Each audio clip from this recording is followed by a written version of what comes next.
கண்டாய் மீன் ஒன்று தூண்டில் போடும் மாயம் என்ன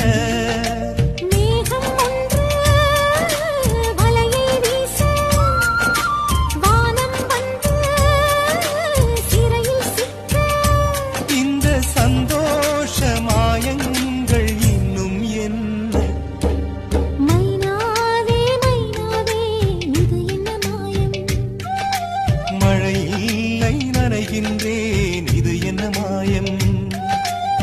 நேற்று பார்த்த பார்வையோ மாலை மாற்றி போனது இன்று பார்த்த பார்வையோ